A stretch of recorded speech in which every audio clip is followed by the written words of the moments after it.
નમસ્કાર મારા વાલા દર્શક મિત્રો, દેશ વિદેશમાં રહેતા મારા દરેક દર્શક મિત્રોને ડૉક્ટર શરદ સોનીના હર હર મહાદેવ અને જય સ્વામિનારાયણ.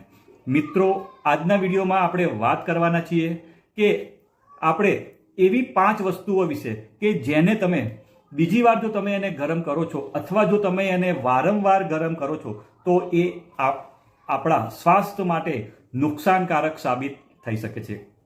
મિત્રો, આજના વિડીયોમાં આપણે વાત કરીશું કેટલીક સામાન્ય ખોરાકની જેનો તમે રોજે રોજ ઉપયોગ કરો છો અને એ વસ્તુને વારંવાર ગરમ કરીને ખાવાથી તમારી હેલ્થ ઉપર ખરાબ અસર પડી શકે છે.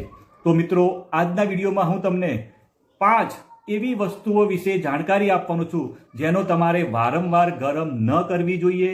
અને આજે જે હું તમને બતાવીશ એ આયુર્વેદના નિયમો અને મોડર્ન સાયન્સ પર આધાર રાખે છે. તમને વિનંતી કરું કે તમે આખો એટલે કે પૂરેપૂરો વિડીયો જોજો. મિત્રો, પહેલા નંબરની જે વસ્તુની આપણે વાત કરવાના છીએ એ છે મિત્રો બટાકા. મિત્રો, બટાકાની જો આપણે વાત કરીએ તો બટાકા વસ્તુ એવી છે કે દરેક ઘરની અંદર એનો ખોરાક તરીકે ઉપયોગ થાય છે અને એના વગર તો રસોઈ બનાવવી પણ વિચારી શકાય એમ નથી. શું મિત્રો, તમને ખબર છે કે જ્યારે આપણે બટાકાનું શાક બનાવ્યું અને પછી તેને રૂમ ટેમ્પરેચર પર મૂકી રાખો છો ત્યારે તેની અંદર રહેલું ક્લોસ્ટ્રીડિયમ બોચ્યુલિનમ એક્શનમાં આવી જાય છે, એને ફેવરેબલ ટેમ્પરેચર મળે છે. મિત્રો, આ એક બેક્ટેરિયા છે અને વિજ્ઞાન મુજબ એ બોચ્યુલિઝમ થવાનું કારણ પણ મિત્રો બની શકે છે. અને આ બોચ્યુલિઝમ શું છે? તો એક પ્રકારનું ફૂડ પોઈઝનિંગ છે. મિત્રો, બટાકાને વારંવાર ગરમ ન કરો અને એને ફ્રીજમાં સ્ટોર કરો. તમારે શાક જો વધારે થઈ ગયું હોય તો એને તરત જ એનો ઉપયોગ થઈ જાય પછી એને ફ્રીજમાં આપણે એને સ્ટોર કરી લેવાનું છે, જેથી શું થશે? બેક્ટેરિયાનો ગ્રોથ થશે નહીં અને તમારી અંદર બોચ્યુલિઝમ થવાનું રિસ્ક એકદમ ઓછું થઈ જાય છે. મિત્રો, બીજા નંબરની વસ્તુ કે જેને આપણે વારંવાર ગરમ ન કરવી જોઈએ એ છે મિત્રો પાલક અને લીલા પાંદડાવાળા શાકભાજીઓ. મિત્રો, તમે કોઈ દિવસ વિચાર્યું છે કે પાલક અને બીજા પાંદડાવાળા લીલા શાકભાજીને ગરમ કરવાથી શું થઈ શકે છે? મિત્રો, આપણે જ્યારે પાલક ગરમ કરીએ છીએ ત્યારે તેની અંદર રહેલો નાઇટ્રેટ બીજા ફોર્મ્સમાં એટલે કે રૂપમાં પરિવર્તન થઈ શકે છે. મિત્રો, નાઇટ્રેટ એ આપણા શરીર માટે સારો છે જ્યાર સુધી એના નેચરલ ફોર્મમાં હોય છે. પણ મિત્રો, આવા શાકભાજીને આપણે જો વારંવાર ગરમ કરીએ છીએ ત્યારે તેની અંદર રહેલો નાઇટ્રેટ એ નાઇટ્રાઇટના રૂપમાં પરિવર્તન થાય છે અને આગળ જઈને એ નાઇટ્રોસોમાઇન્સના રૂપમાં પરિવર્તન થાય છે અને જે કાર્સિનોજેનિક કમ્પાઉન્ડ છે અને જે આપણા શરીરમાં કેન્સરનો ખતરો પેદા કરી શકે છે.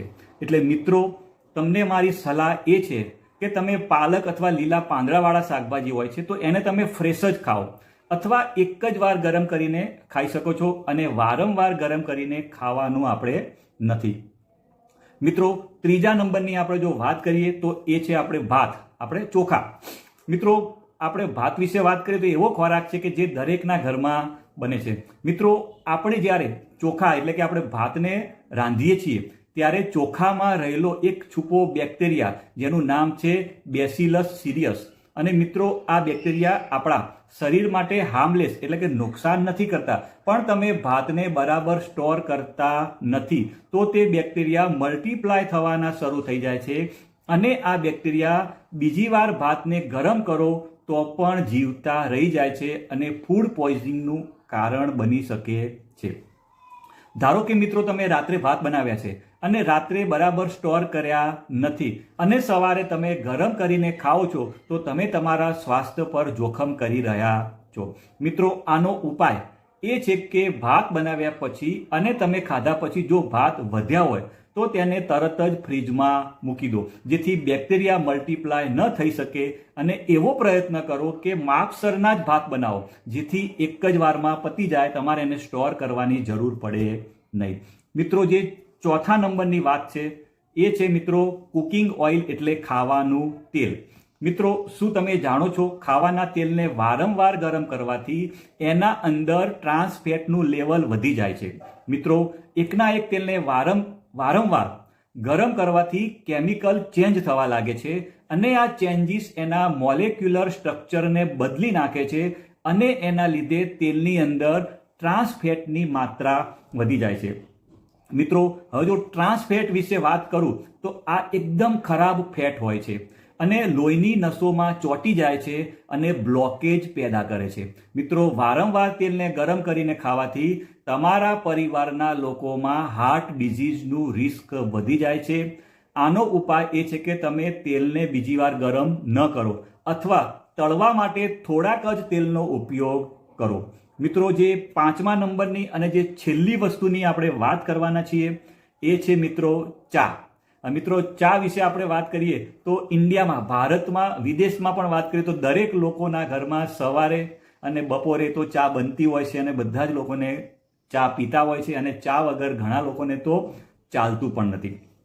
મિત્રો, તમે ચાને બીજી વાર જ્યારે ગરમ કરો છો ત્યારે તેની અંદર ટેનિનની સંખ્યા વધી જાય છે અને જેના લીધે ગેસ, એસિડિટી, ઇનડાઇજેશન અને ઊંઘ ન આવવી અને કબજિયાત જેવી સમસ્યાઓ થઈ શકે છે. અને આયુર્વેદની વાત કરું તો આયુર્વેદમાં પણ ચાને બીજી વાર ગરમ કરવાની ના પાડવામાં આવેલ છે. એટલે મિત્રો, તમે એક જ વાર ચા પી શકો છો, પછી એને જો ચા પડી હોય તો એને બીજી વાર એને ગરમ કરવાની નથી.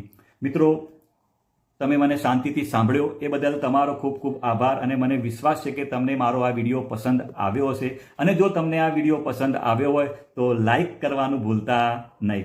આવજો મિત્રો, બાય બાય. આવજો, બાય બાય.